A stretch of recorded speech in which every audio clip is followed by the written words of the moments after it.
solution. Relocation, relocation. One demand, one solution. Relocation, relocation. One demand, one solution. Relocation, relocation. One demand, one solution. Relocation, relocation. One demand.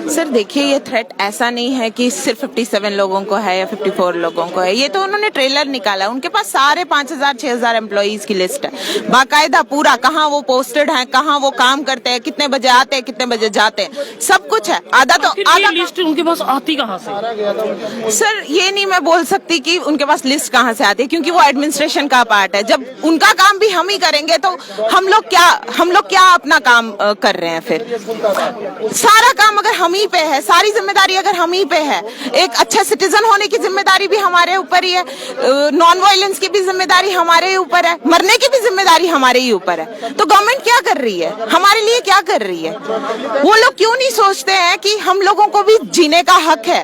Administration क्यों ऐसा कर रही है हमारे साथ? क्यों सुनकर अनसुना कर रही है, देखकर अनदेखा कर रही है? क्यों गूंगे और बहरे बने हुए हैं? एडमिनिस्ट्रेशन से बार बार हम लोग बोल रहे हैं हमारी जानों को खतरा है, वहाँ हम लोग मर रहे हैं, वहाँ 208 दिन हो चुके हैं, हम यही बोल रहे हैं। जो आज लिस्ट निकली है हम वही बोल रहे हैं 208 दिन से कि हमारी वहाँ बिल्कुल भी कोई किसी भी तरीके से रहने की हालत नहीं है, वहाँ हम अपनी जॉब्स नहीं कर सकते।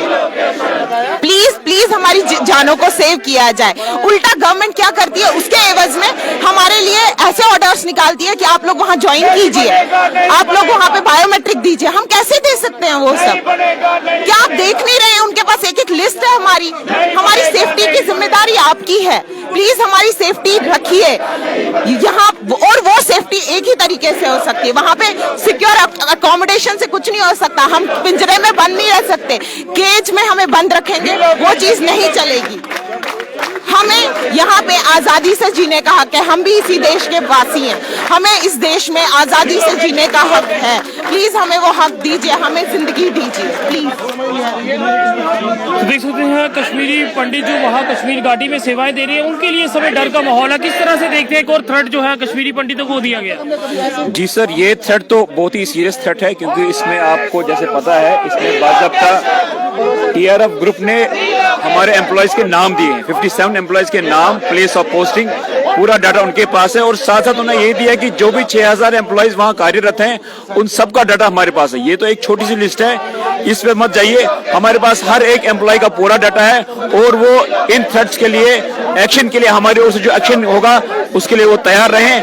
हम उनको टारगेट बनाने वाले हैं किसी भी टाइम। ये कहीं ना कहीं प्रशासन की भी लापरवाही है कि कश्मीरी पंडित जो वहाँ सेवाएं दे रहे हैं उनकी लिस्ट जो है वो ओपनली आतंकियों के पास जा रही है। जी सर, ये एक बहुत बड़ा दुर्भाग्य है कि एक एडमिनिस्ट्रेटिव लेवल की लिस्ट जो एडमिनिस्ट्रेशन के पास एक सिक्योर डॉक्यूमेंट होना चाहिए था, वो आज आतंकी के पास पहुंच गई है। तो इसमें कहीं ना कहीं सिक्योरिटी ब्रीच हमें नजर आ रहा है कि ये एक लिस्ट जो एडमिनिस्ट्रेशन के पास होनी चाहिए थी, ये आज मिलिटेंटों के पास है। तो देख सकते हैं कि किस तरह से इस समय डर का माहौल जो है वो कश्मीरी एम्प्लॉयज में है, जो कि एक लंबे समय से यहाँ पे प्रदर्शन करते हुए। और वहीं आप देख सकते हैं लगातार मांग इनकी कि इन्हें रिलोकेट किया जाए और इन डिमांड्स को लेके ये लोग यहाँ लगातार धरने जो है वो करते हुए।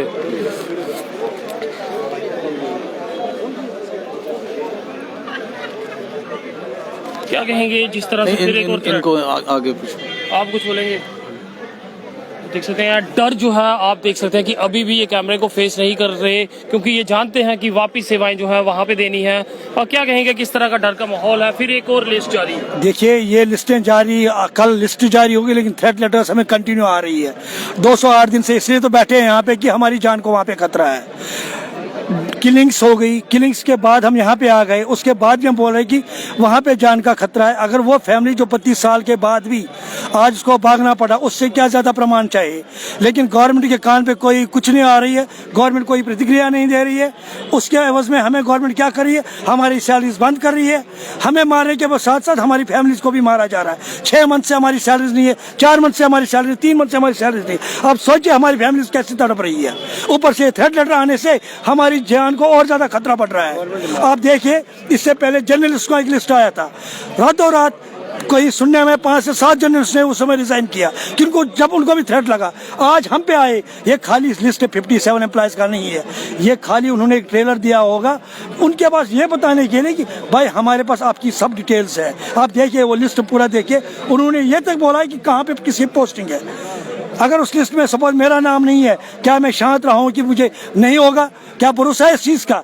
तो हम गवर्नमेंट से 208 दिन से यही बोल रहे हैं कि हमारी जान को वहां पे खतरा है।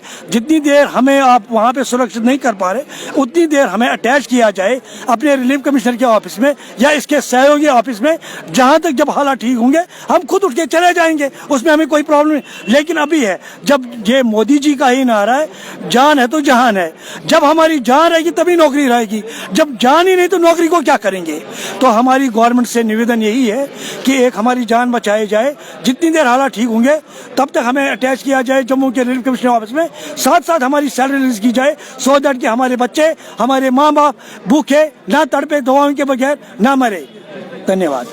देख सकते हैं इनका दुख जो है वो आप समझ सकते हैं कि अगर तनख्वाहें भी बंद रहें और उसके बाद जान का खतरा भी हो, तो ये तो उस दिन को कोसते होंगे जिस दिन ये वहाँ पे अपॉइंट हुए थे और वहाँ पे अपनी सेवाएं दे रहे थे। अब इस बीच जब टीआरएफ द्वारा इनकी एक लिस्ट जारी की गई है, उस समय में अब इनके लिए वहाँ पे सेवाएं देना कितना ज्यादा मुश्किल होगा। प्रशासन को भी चाहिए कि इसका कोई रास्ता निकाले, इसका कोई हल निकाले कि किस तरह से इन्हें सुरक्षा मुहैया करवाई जाएगी और किस तरह से ये लोग जो है अब कश्मीर घाटी में अपनी सेवाएं देंगे, क्योंकि लगातार आतंकी संगठनों द्वारा इन्हें निशाना बनाया जा रहा है। और जिस तरह से लिस्ट उनके पास पहुंचती है, ये भी एक बड़ा सवाल है कि किस तरह से इन लोगों की लिस्ट जो है आतंकी संगठनों के पास पहुंचती है। इसके ऊपर भी जांच जो है वो बेहद जरूरी।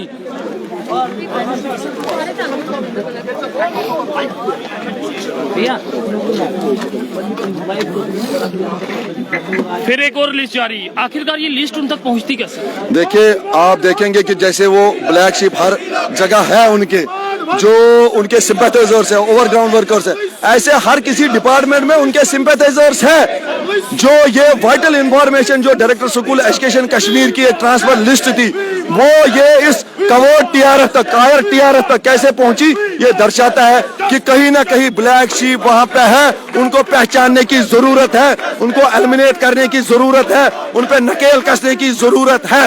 इसलिए जिस प्रकार से राहुल भट्ट जी को हाई सिक्योरिटी जोन ऑफिस के अंदर निशाना बनाया गया, फिर रंगी बाला जी, विजय कुमार जी, ये इंफॉर्मेशन कौन देता है? ये तो इनसाइडर ही देते हैं। इसलिए हम चाहते हैं कि हमारी जो मांग है रिलोकेशन और अटैचमेंट की, इसको माना जाए और इस एम्प्लॉय की सैलरी को रिलीज किया जाए। क्योंकि इस बाई के माहौल में ऐसे जो आए दिन ये कायर टीआरएफ पाकिस्तान के हैंडलर्स और तुर्की में जो इनके हैंडलर्स बैठे, उनके इशारों पे जो नेशनलिस्ट फोर्सेस और हिंदूज को चुन चुन के एक रडार पे ला रहे हैं, तो इस बाई के माहौल में ये एम्प्लॉय वहां जाने के लिए सक्षम नहीं है। ये जा ही नहीं पाएगा, जाएगा भी तो उसको वहां पे बाहर भी निकलना है, इसको क्या जेल में भी रखेंगे आप वहां पे? इसलिए मुझे लगता है इसको बचाने की जरूरत है, इसकी जानों को बचाने की जरूरत है और इसको यहीं पे फिलहाल रिलोकेट करने की जरूरत है। प्रशासन भी अपील रहेगी कि इनकी सुध लें और इस तरह के हालात कश्मीर घाटी में क्यों बन रहे हैं उसके ऊपर भी संज्ञान देने की जरूरत जो है वो बेहद है। क्योंकि अगर इनकी लिस्ट उन लोगों तक पहुंची, किस तरह से कौन लोग हैं जो सरकारी विभाग से लिस्टें निकाल के उन आतंकियों तक पहुंचाते हैं, ये भी देखना होगा। फिलहाल अपने सुझाव कमेंट सेक्शन में जरूर साझा कीजिएगा। कश्मीरी एम्प्लॉयज को लेकर आपका क्या कुछ कहना है? देखते रहिए जेके चैनल। मुझे महेंद्र जीत सिंह और मेरे कैमरा पर्सन रघु को दीजिए इजाजत। नमस्कार।